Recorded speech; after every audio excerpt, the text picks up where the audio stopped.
What is osteoporosis and why would it be a thing when we face perimenopause? In the last video, we talked about perimenopause and drinking. If you missed it, click here.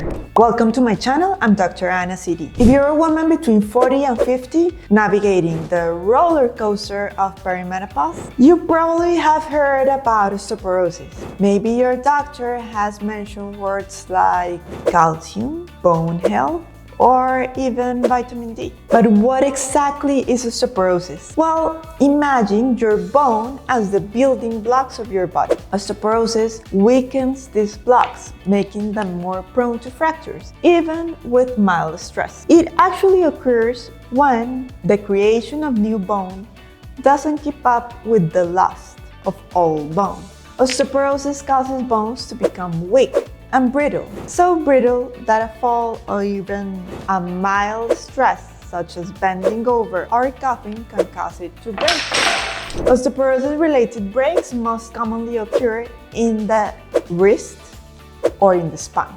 Now, here's a crucial point. Women face higher risks of osteoporosis due to a smaller bone size and decline of estrogen postmenopause. In fact, fracture risk significantly escalates in menopausal women with depleted estrogen levels. Did you know that approximately 80% of Americans with osteoporosis are women? And 27.3 million women are estimated today to have osteopenia. Osteopenia is a condition where bone mineral density is lower than normal, but not so low that we consider it osteoporosis. It's a precursor of the disease. Remember to subscribe to my channel and turn on the bell. That way you will be notified when my next video is on air. Just to have the whole osteoporosis picture, let me give you a fact.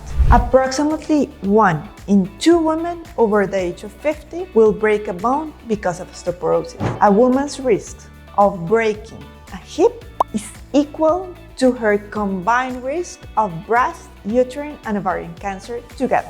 2 major factors will affect your chance of getting osteoporosis. First, the amount of bone you have when you reach menopause. The greater your bone density is to begin with, the lower your chance of developing osteoporosis in the future. If you had low bone peak mass or other risk factors that cause you to lose bone, your chance of getting osteoporosis is much greater. The second factor is how fast you lose your bone after you reach menopause. For some women, bone loss happens faster than for others. In fact, a woman can lose up to 20% of her bone density during the first 5 to 7 years following menopause. If you lose bone quickly, you have a greater chance of developing osteoporosis. So you might be wondering, can osteoporosis be reversed? Can osteoporosis be cured? Well, not very much. Probably the answer is no. Osteoporosis is not reversible, but it is preventable. People used to think that osteoporosis was an inevitable part of aging, but today we know a lot more about how to prevent and detect and treat the disease early. You are never too young or too old to take care of your bones. Good lifestyle habits can help you protect your bones and decrease your chance of getting osteoporosis. And if your healthcare provider hasn't talked to you about your bone health, it's time for you to bring it up. So these are things that you can do today for your bones. Diet and exercise are 2 established ways to increase, maintain, and support your bone mineral density throughout your lifespan, while also mitigating falls and your fracture risk. Leave a comment below if you have any questions about osteoporosis. As I was saying, based on the findings from the studies, we have established that high intensity and high impact exercises are effective in improving or at the very least maintaining bone density in the lumbar spine and the femur in postmenopausal women. A multi-component exercise, mainly consisting of resistant and impact exercise, seems to be an effective strategy to attenuate the risk factors of osteoporosis and osteopenia. The integration of exercise guidelines and individualized exercise plans has significant potential to reduce the morbidity and mortality of osteoporosis. What about calcium and vitamin D? Well, calcium plays a critical role in building and maintaining healthy bones, and vitamin D facilitates proper absorption of calcium. Although both are available as supplements, dietary intake is the preferred way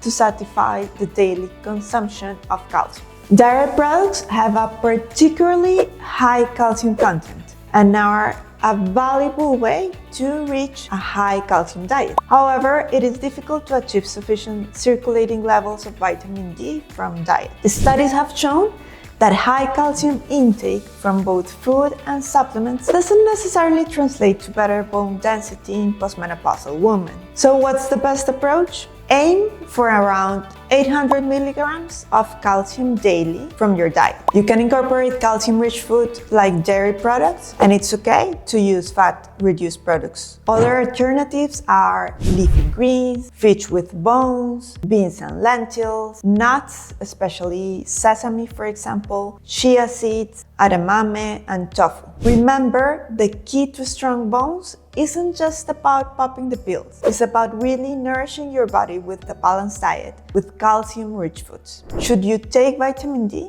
Well, in theory, not everyone needs vitamin D, especially if you don't have a deficiency. But today we know that women during perimenopause and menopause are at a very increased risk of osteoporosis. So taking vitamin D is advisable. However, I do recommend taking it with vitamin K, and here's why. Vitamin K promotes the deposition of calcium into bones and, importantly, prevents its accumulation in soft tissues, such as blood vessels and the kidneys. Vitamin D and vitamin K together work hand in hand to support bones health. They play distinct roles in calcium metabolism and bone mineralization. If you are still watching, you probably want to learn more about the science behind menopause. So follow me on Instagram, TikTok, and Facebook, and you will find me as Dr. Anna CD.